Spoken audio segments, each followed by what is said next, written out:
چطوری میتونیم کل بازار رو روی هر ارزی که میخوایم در یک نما کنترل بکنیم و ارزهایی که فرصت ورود براشون پیش میاد رو بریم ترید بکنیم. اینجوری دیگه هیچ فرصتی در بازار از دست نمیره و میتونیم خیلی راحت پوزیشن های زیادی رو در طول روز رو هر تایم فریمی که خواستیم بگیریم، فقط با استفاده از یک اندیکاتور رایگان در پلتفرم تریدینگ ویو. بریم که آموزش رو داشته باشیم.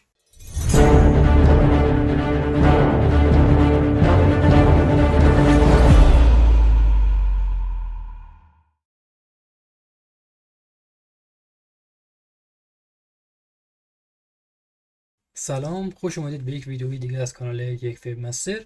در ویدیوی امشب میخوایم برای شما یه دونه اسکرینر معرفی بکنیم. دوستانی که از قدیم با ما همراه بودن میدونن که چندین مدل مختلف اسکرینر، چی به صورت اندیکاتوری چی به صورت سایت های مختلف رو مطالعه معرفی کردیم که میاد ارزهای مختلف رو بر اساس معیارهای مختلف بررسی میکنه. در نهایت ارزهایی که اون شرایط رو برای ورود به پوزیشن دارن رو به ما نمایش میده. اندیکاتوری هم که امشب میخوایم معرفی بکنیم در این ویدیو میاد بر اساس RSI و در نهایت روی 240 تا ارز مختلف برای شما بررسی میکنه. ارزهایی که شرایط ورود رو داشته باشن به شما نمایش میده که من در ادامه توضیحش رو به شما میدم. برای استفاده از این اندیکاتور کافیه برید تو بخش اندیکاتورهای سایت تریدینگ ویو، RSI over رو که سرچ بکنید، این گزینه RSI over Screener Novelty Trade، این رو اگر تریدینگ ویو پریمیوم دارید میتونید 4-5 بار بزنید، 4-5 تا اضافه بکنید. اگر تریدینگ ویو رایگان هستید 2 بار میتونید روش بزنید. توی هر دونش که اضافه بکنید 40 تا ارز رو میتونه به شما نشون بده. یعنی اگر تریدینگ ویو پریمیوم داشته باشید که 5 تا اندیکاتور اضافه میشه، 5 تا 40 تا 200 تا ارز رو میتونه برای شما مانیتور بکنه. روی رایگان 2 تا 40 تا، یعنی 80 تا ارز رو میتونه به شما نمایش بده. وقتی که اضافه میشه به این شکل، قبلش لازمه که شما تو این چارتتون که هست، ببینید چارت شما اینجا هست دیگه، این میفته روی چارت، قسمت بالایی چارت این رو برید، این سه نقطه رو بزنید، اینجا این گزینه هاید رو بزنید، چون دیگه اینجا ما با چارت کاری نداریم، این دیگه میره کنار. این خود اندیکاتور هست. روی تنظیماتش میرید، یه سری گزینه داره، لیست نامبر رو این بالا داره و این پایینش ببینید لیست 1، لیست 2، لیست 3، 4، 5، 6 تا لیست داره. گفتم دیگه 6 تا لیست، تو هر لیست 40 تا ارز رو میشه اضافه کرد، این در مجموع 240 تا ارز مختلف. این رو گذاشته خودش لیست 1، اوکی. من میام رو بعدی رو میذارم لیست 2. لیست 1 وقتی باشه این ارزا رو نشون میده، ببینید. لیست 2 وقتی باشه این ارزا رو نشون میده. لیست 3 وقتی باشه این ارزا رو نشون میده. من میتونم بذارم مثلا 3، خود به خود میاد برای من لیست سومیه رو میخونه و نمایش میده و جاش هم تغییر میده. یعنی از اون گوشه که چسبیده بود آورد اینجا وسط‌تر. میذارم لیست 4، باز یه پله میاد اینورتر و از این لیست 4 ارزها رو میخونه. این از پس جانماییش بیام تو اولیه، اینم بذارم تو لیست 3 که یکم بیاد اینورتر، یه خورده بهتر قابل دیدن بشه. بسیار خوب، این الان اومد لیست 3، لیست 4.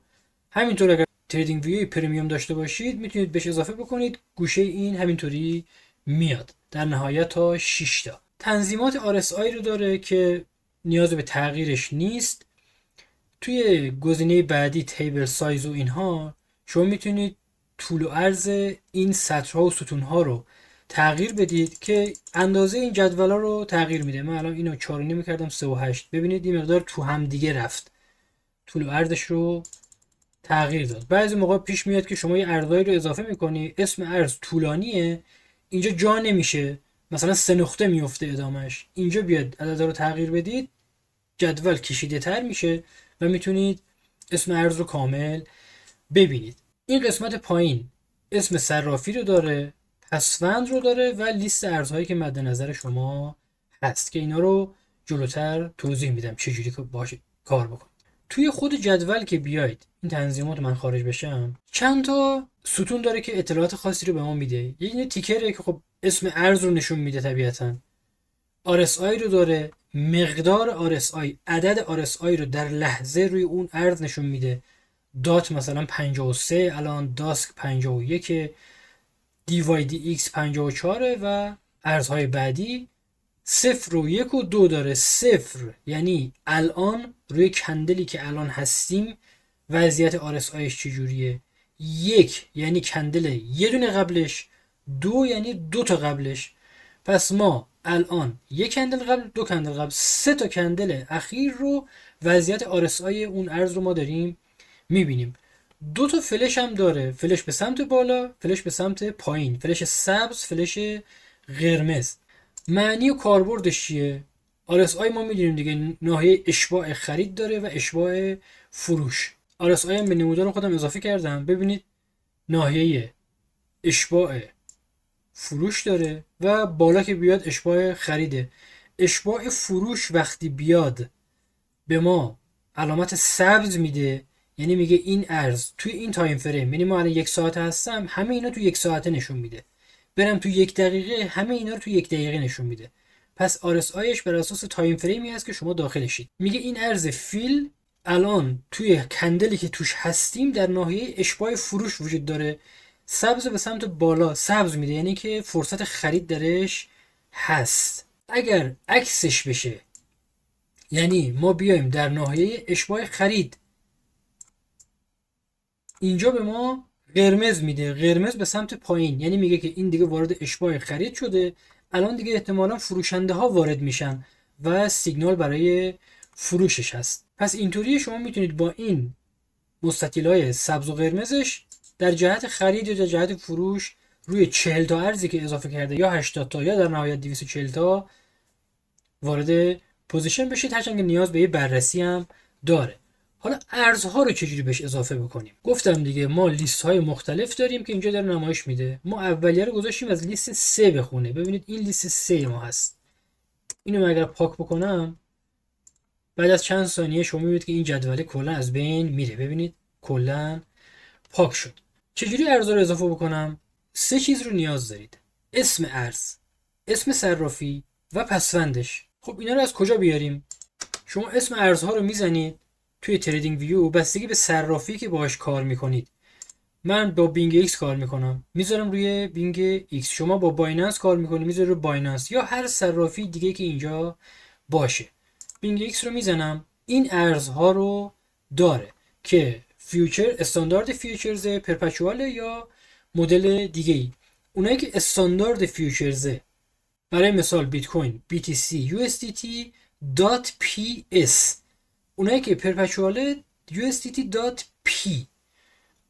پس من وقتی میام تو تنظیمات اندیکاتور، اینجا رو میذارم روی بینگ ایکس، اینجا رو هم پس اگر پرپچوال باشه یا استاندارد باشه میشه USDT.P یا .PS.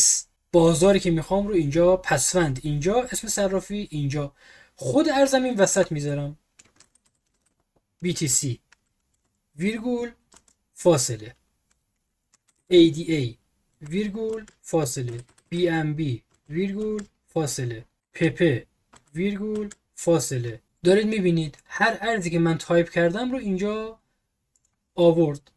دوباره میزنم تون فاصله XRP فاصله.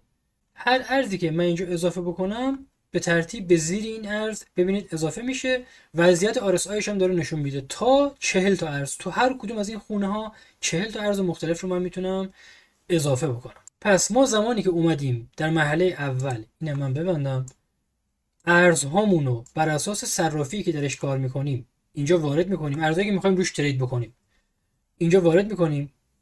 چی به ما نشون میده؟ بیت کوین، کاردانو، BNB الی آخر. الان روی BNB داره نشون میده که 100% در محدوده قرمزه. بریم ببینیم واقعا هم اینطور هست یا نه. من الان BNB رو اینجا اضافه کردم این بغل، یه دونه RSI هم میذارم کنارش.